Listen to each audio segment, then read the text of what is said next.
صلاح اسمه الاولاني صلاح ايش؟ وفاة مفتوحة. متأخر. 2024 yılı içerisinde Kudüs şehrinde 81 Müslüman, 81 Filistinli şehit oldu. Çeşitli zaman dilimlerinde gerçekleştirilen saldırılarda 309 Filistinli yaralandı. 2000'in üzerinde Kudüs'lü tutuklandı ve 44 tane şehidin naaşı ise esir tutuluyor. Bu belki bizim basınımızın çok dikkatini çekmiyor ama 44 esirin, şehit esirin naaşı bu sahnelerde bekletiliyor. Yine işgal rejiminin numara mezarlığı diye bir mezarlığı var ve bu mezarlığın nerede olduğu bilinmiyor. Esirlerin cesetleri gömülüyor, defnediliyor ve orada sadece numaralar var ve sanırım 220'nin üzerinde de bu mezarlıklarda esir şehitler var ve aileleri bu yakınlarının cesetlerinin nerede olduğunu bilmiyorlar. Mezarı başına gidip bir Fatiha okuyamıyorlar. Geçtiğimiz yıl 108 çocuğa ev hapsi cezası verildi. 125 kişi doğup büyüdükleri ata toprakları Kudüs'ten sürgün edildi. İmar Kanunu'nu ihlal ettiği gerekçesiyle 17 milyon 238 bin dolarlık para cezası verildi Kudüs'lü Müslümanlara. 360 ev ve iş yeri yıkıldı ve 1150 Kudüs'lü evsiz kaldı. 451 yeni eve yıkım emri verildi. 457 ev basılarak bütün eşyaları kullanılmaz hale geldi. Kudüs'te yaşayan Filistinlilere ait 16.500 dönüm araziye el konuldu. Ve yurt dışından getirecekleri kaçak göçmenler için, yerleşimci işgalciler için 6.817 yeni konut yapma izni verildi. Mirasımız Kudüs Derneği olarak geçtiğimiz yıl, yani geride bırakacağımız yıl 2710 aileye kumanya yardımı yaptık. 1740 aileye 4 milyon 350 bin TL fitre dağıttık, ulaştırdık. 1025 aileye vatandaşlarımızın 12 milyon 280 bin TL'lik zekat emanetlerini nakdi olarak ulaştırdık. Ramazan ayında 6100 aileye iftar yemeği dağıtımı gerçekleştirdik. Ramazan ve Kurban bayramlarında 600 çocuğa bayramlık ve bayram harçlığı ulaştırdık. 1970 aileye Kurban Bayramı'nda kurban eti payı ulaştırdık. Ve yıl boyunca 360 aileye de nakdi yardım gerçekleştirdik. Batı Şeria'da 2024 yılında 723 Filistinli hayatını kaybetti. 7350 Filistinli yaralandı. 24 köy yıkıldı, yakıldı. 8000 kişi yerlerinden edildi. 1236 dünyanın farklı yerlerinden gelmiş gaspçı Yahudi yerleşimciler tarafından Filistinlerin evlerine, köylerine, arazilerine saldırı gerçekleştirildi. 15.000 dönüm Filistinli'nin arazisine el konuldu.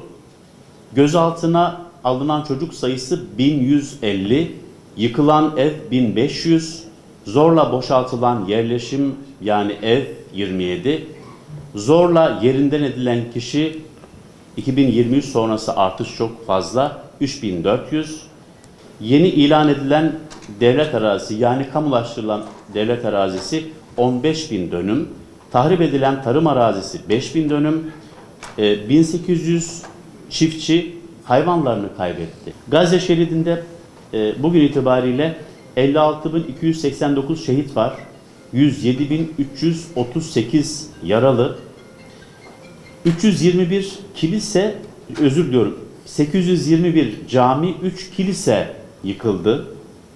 80 sağlık ocağı, 161.500 konut komple yıkıldı.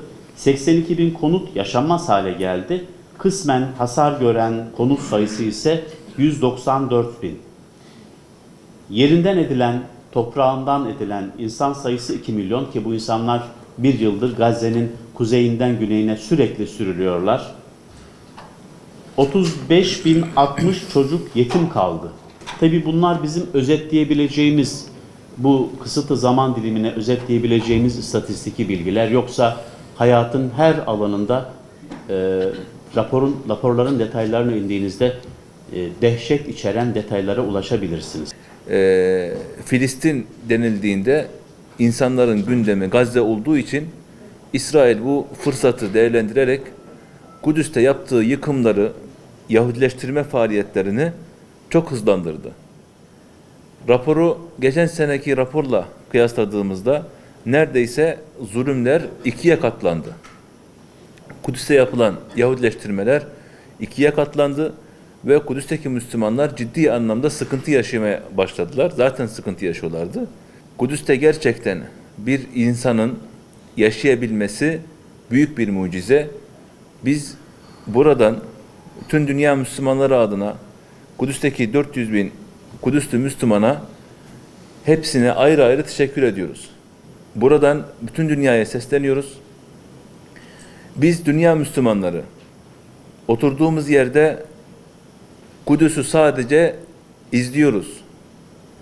Sadece Kudüs'ün dertlerini konuşuyoruz ama Kudüs'le ilgili ciddi bir faaliyette bulunamıyoruz. Kudüs sadece şuurdan, bilinçten ibaret değil. Kudüs tüm dünya Müslümanların el birliğiyle oraya yönelmesine, destek vermelerine ve tüm dünya Müslümanların Kudüs'le ilgili odak noktası olmalarına çağrıda bulunuyoruz. Gazze'deki Müslümanlar Mescid-i Aksa için yola çıktılar. Bir Mescid-i Aksa tufanı başlattılar.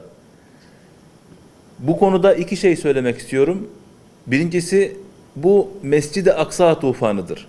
Mescid-i Aksa için, Kudüs için ve Kudüs'teki yaşanan zulümler için yapılan bir tufan. İkinci söylemek istediğim şu ki, bu bir tufan ise bu tufan yerinde durmayacak. Gördüğünüz gibi bölge yavaş yavaş tekrar şekilleniyor. Eğer biz birliğimizi, beraberliğimizi korumazsak ve eğer biz gerçekten Mescid-i Aksa ve Kudüs Müslümanları için orada nöbet tutan 400 bin Müslümanın için bir adım atmazsak, onlara gerçekten bir sahip çıkmazsak, biz de bu tufanın içerisinde kayboluruz, gideriz.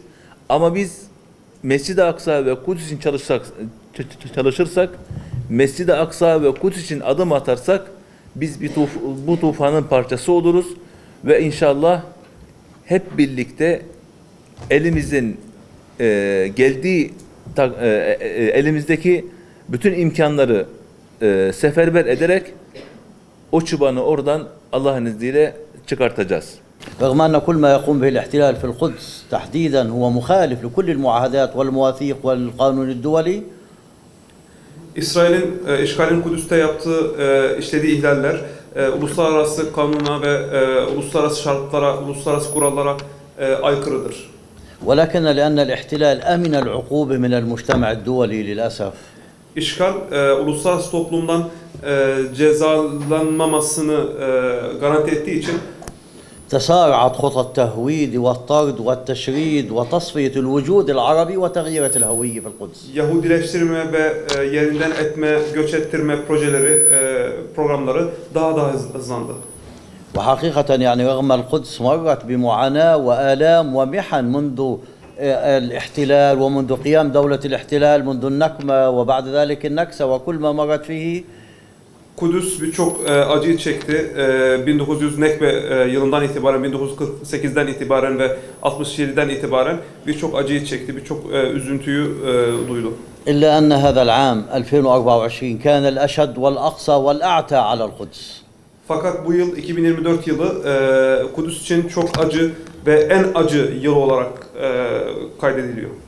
Elimizdeki raporu tarihe kayıt düşmek, oradaki kardeşlerimizin acılarıyla dertlenmek ve onlar için kamuoyu oluşturmak için hazırlıyoruz. Fakat gördüğümüz şu, bu raporlar, haberler, basın açıklamaları, basın bültenleri, yapılan eylemler, protestolar, gösteriler, kınamalar, açıklamalar, daha sert açıklamalar, daha sert kınamalar hiçbiri bu zulmü durdurmadı.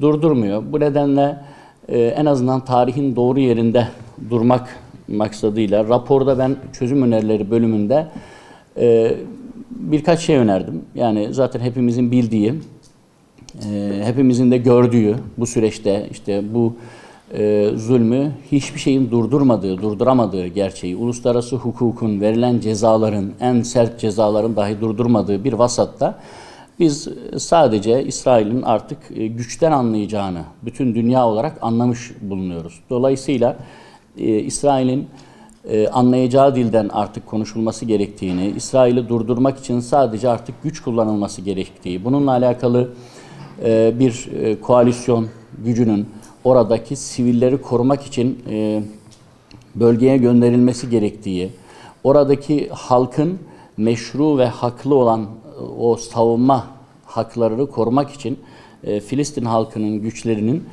silahlandırılması gerektiğini, başka çözümün kalmadığını ve bölgede hem askeri bir gücün, uluslararası koalisyon gücünün, Birleşmiş Milletler'in üstünde bir gücün konuşlandırılması gerektiği, hem halkın o direnişin haklı ve meşru davaları, savunma haklarını korumak için silahlandırılması gerektiği ve İsrail'in de her türlü hem askeri hem ticari olarak abluk altına alınması gerektiği ile alakalı, diplomatik ve izolasyona maruz bırakılması ile alakalı önerileri de çözüm bölümünde ifade etmeye çalıştık. Tarihin doğru yerinde olmak maksadıyla teşekkür ederim. Allah razı olsun.